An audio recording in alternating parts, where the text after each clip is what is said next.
भारत माता की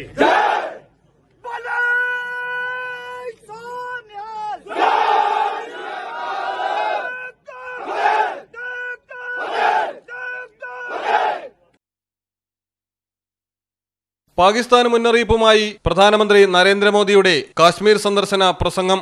ഇത് രണ്ടാം തവണയാണ് പ്രധാനമന്ത്രി ദീപാവലി ആഘോഷിക്കാൻ ജമ്മു കാശ്മീരിൽ സൈനികർക്കൊപ്പം കൂടുന്നത്. കരസേനാ മേധാവി എം നരവനെ പ്രധാനമന്ത്രിയുടെ സന്ദർശനത്തിന് മുന്നോടിയായി കാശ്മീരിലെത്തി സുരക്ഷാ സാഹചര്യങ്ങൾ നേരത്തെ വിലയിരുത്തിയിരുന്നു.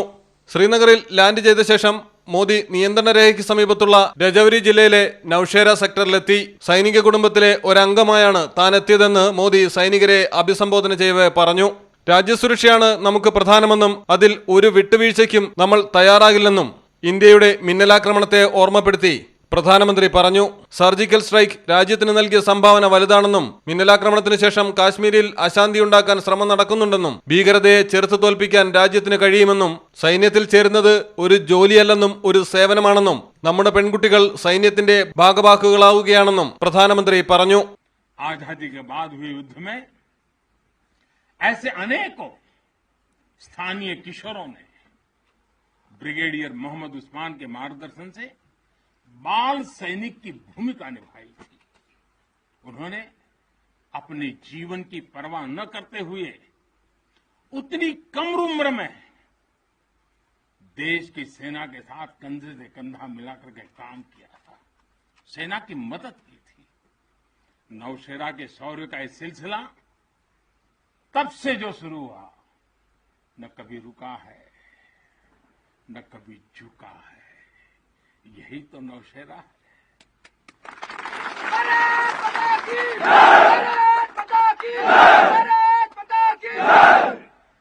सर्जिकल स्ट्राइक में यहां की ब्रिगेड ने जो भूमिका निभाई वो हर देशवासी को गौरव से भर देता है.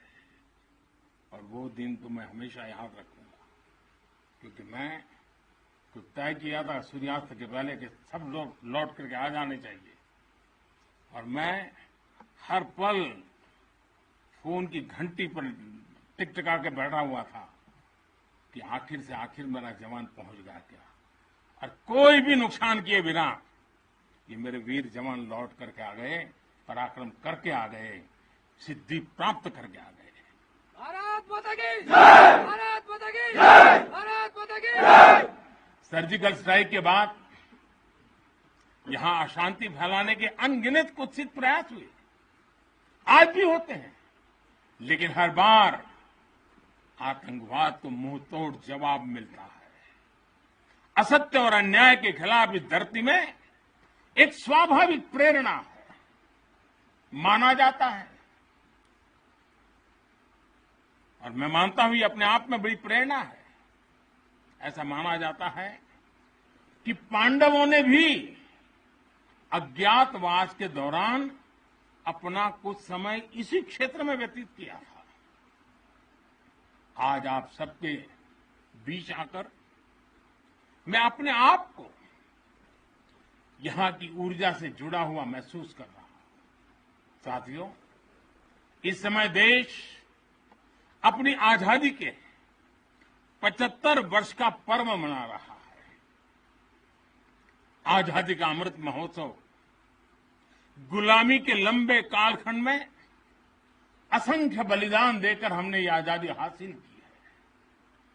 इस आजादी की रक्षा करने का दायित्व हम सभी हिंदुस्तानियों के सर पे है, हम सबकी जिम्मेवारी है. आजादी के अमृत काल में हमारे सामने नए लक्ष्य हैं, नए संकल्प हैं, नई चुनौतियां भी हैं. ऐसे महत्वपूर्ण कालखंड में आज का भारत अपनी शक्तियों को लेकर भी सजग है और अपने संसाधनों को लेकर भी. दुर्भाग्य से पहले हमारे देश में सेना से जुड़े संसाधनों के लिए ये मान लिया गया था कि हमें जो कुछ भी मिलेगा विदेशों से ही मिलेगा. हमें टेक्नोलॉजी के मामले में झुकना पड़ता था, ज्यादा पैसे खर्च करने पड़ते थे, नए हथियार नए उपकरण खरीदने होते थे तो प्रक्रिया सालों साल चलती रहती थी। यानी एक अफसर फाइल शुरू करें, वो रिटायर हो जाए, तब तक भी चीज नहीं पहुंचती थी। ऐसा ही कालखंड था। नतीजा ये कि जरूरत के समय हथियार फिर आपाधापी में खरीदे जाते थे। यहां तक कि स्पेयर पार्ट्स के लिए भी हम दूसरे देशों पर निर्भर रहते थे। साथियों, डिफेंस सेक्टर में आत्मनिर्भरता का संकल्प उन पुरानी स्थितियों को बदलने का एक सशक्त मार्ग है। देश के रक्षा खर्च के लिए जो बजट होता है, अब उसका करीब 65% देश के भीतर ही खरीदी पर खर्च हो रहा है। हमारे देश ये सब कर सकता है, करके दिखाया है। एक अभूतपूर्व कदम उठाते हुए अब भारत ने ये भी तय किया है कि 200 से ज्यादा साजो सामान और उपकरण अब देश के भीतर ही खरीदे जाएंगे। आत्मनिर्भर भारत का यही तो संकल्प है। अगले कुछ महीनों में इसमें और सामान जुड़ने वाले हैं। देश को आत्मनिर्भर बनाने वाली ये पॉजिटिव लिस्ट और लंबी हो जाएगी। इससे देश का डिफेंस सेक्टर मजबूत होगा, नए नए हथियारों उपकरणों के निर्माण के लिए निवेश बढ़ेगा। साथियों, आज हमारे देश के भीतर अर्जुन टैंक बन रहे हैं, तेजस जैसे अत्याधुनिक लाइट कॉम्पैक्ट एयरक्राफ्ट बन रहे हैं। अभी विजयादशमी के दिन 7 नई डिफेंस कंपनियों को भी राष्ट्र को समर्पित किया गया है। हमारी जो ऑर्डिनेंस फैक्ट्रीज थी, वो अब स्पेशलाइज्ड सेक्टर में आधुनिक रक्षा उपकरण बनाएगी। आज हमारा प्राइवेट सेक्टर भी राष्ट्र रक्षा के संकल्प का सारथी बन रहा है। हमारे कई नए डिफेंस स्टार्टअप्स आज अपना परचम लहरा रहे हैं। हमारे नौजवान 20, 22, 25 साल के नौजवान क्या क्या चीजें लेकर के आ रहे हैं, गर्व होता है। साथियों, उत्तर प्रदेश और तमिलनाडु में बन रहे डिफेंस कॉरिडोर इस स्पीड को और तेज करने वाले हैं। ये सारे कदम जो आज हम उठा रहे हैं, वो भारत के सामर्थ्य के साथ साथ डिफेंस एक्सपोर्टर के रूप में हमारी पहचान को भी सशक्त करने वाले हैं। साथियों, हमारे शास्त्रों में कहा गया है, को अति भारः समर्था नाम, यानी जो समर्थ होता है उसके लिए अति भार मायने नहीं रखता। वो सहज ही अपने संकल्पों को सिद्ध करता है।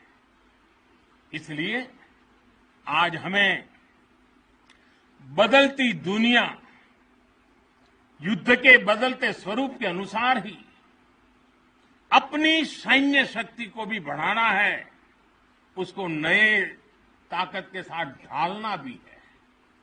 हमें अपनी तैयारियों को दुनिया में हो रहे इस तेज परिवर्तन के अनुकूल ही ढालना ही होगा। हमें मालूम है किसी समय हाथी घोड़े पर लड़ाइयां होती थी।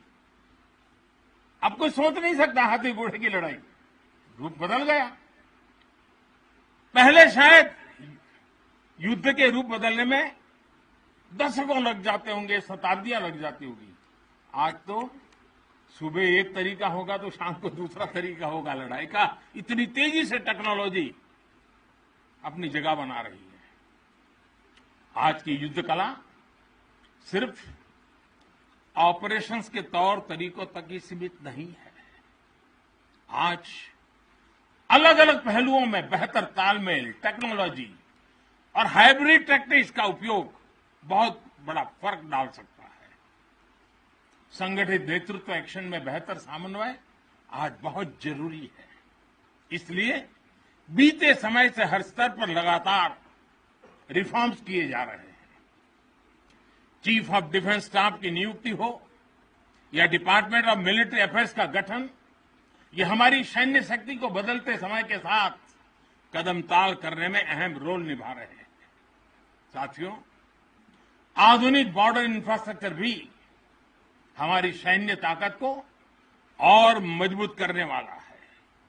सीमावर्ती इलाकों की कनेक्टिविटी को लेकर पहले कैसे काम होता था, ये आज देश के लोग, आप सभी भली भांति जानते हैं।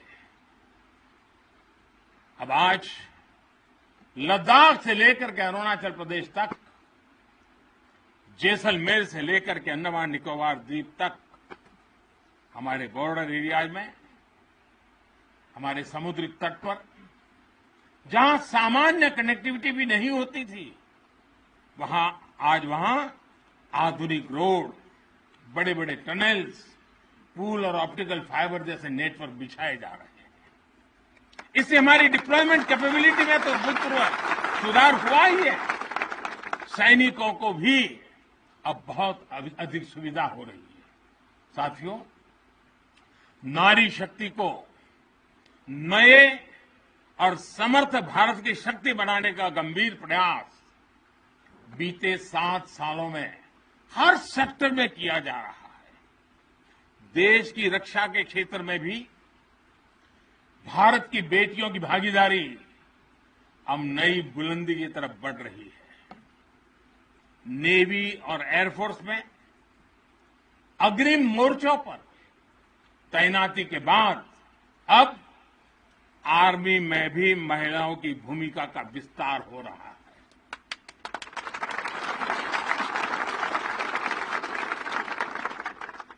मिलिट्री पुलिस के द्वारा बेटियों के लिए खोलने के बाद अब महिला अफसरों को परमानेंट कमीशन देना इसी भागीदारी के विस्तार का ही हिस्सा है। अब बेटियों के लिए नेशनल डिफेंस एकेडमी, राष्ट्रीय मिलिट्री स्कूल और राष्ट्रीय इंडियन मिलिट्री कॉलेज जैसे देश के प्रीमियर मिलिट्री संस्थानों के दरवाजे खोले जा रहे हैं। इसी वर्ष 15 अगस्त को मैंने लाल किले से ये भी घोषणा की थी कि अब देश भर के सभी सैनिक स्कूलों में बेटियों को भी पढ़ाई का अवसर मिलेगा। इस पर भी तेजी से काम शुरू हो गया है। साथियों, मुझे आप जैसे देश के रक्षकों की वर्दी में केवल अथाह सामर्थ्य के ही दर्शन नहीं होते। मैं जब आपको देखता हूं तो मुझे दर्शन होते हैं अटल सेवा भाव के, अडिग संकल्प शक्ति के और अतुलनीय संवेदनशीलता के। इसलिए भारत की सेना दुनिया की किसी भी दूसरी सेना से अलग है। उसकी एक अलग पहचान है। आप विश्व की शीर्ष सेनाओं की तरफ एक प्रोफेशनल फोर्स तो है ही, लेकिन आपके मानवीय मूल्य, आपके भारतीय संस्कार आपको औरों से अलग एक असाधारण व्यक्तित्व के धनी बनाते हैं। आपके लिए सेना में आना एक नौकरी नहीं है। पहली तारीख को तनख्वाह आएगा इसके लिए नहीं आएगा।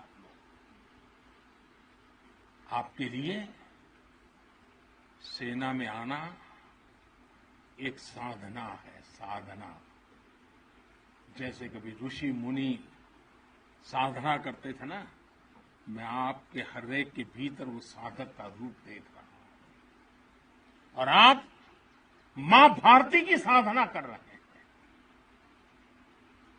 आप जीवन को उस ऊंचाई पर ले जा रहे हैं कि जिसमें 130 करोड़ देशवासियों की जिंदगी जैसे आपके भीतर समाहित हो जाती है। News desk Malayalam television. November 1 പിറന്നാൾ ആഘോഷിക്കുന്ന നമ്മുടെ കേരളത്തിന്, നന്മ നിറഞ്ഞ നമ്മുടെ മലയാള നാടിന് ഇതാ പവൻ ഗോൾഡിന്റെ ഉപഹാരം. 8 ഗ്രാം മുതൽ സ്വർണ്ണാഭരണങ്ങൾ വാങ്ങുമ്പോൾ കേരള ആഭരണങ്ങൾ 2.90% പണിക്കൂലിയിൽ നിങ്ങൾക്ക് സ്വന്തമാക്കാം. 10% തുക നൽകി അഡ്വാൻസ് ബുക്കിംഗ് നടത്തുന്നവർക്കും ഈ ഓഫർ പ്രയോജനപ്പെടുത്താം. അതെ, ഇത് മലയാള നാടിനായി പവൻ ഗോൾഡിന്റെ സ്നേഹോപഹാരം. പവൻ ഗോൾഡ് തിരൂർ.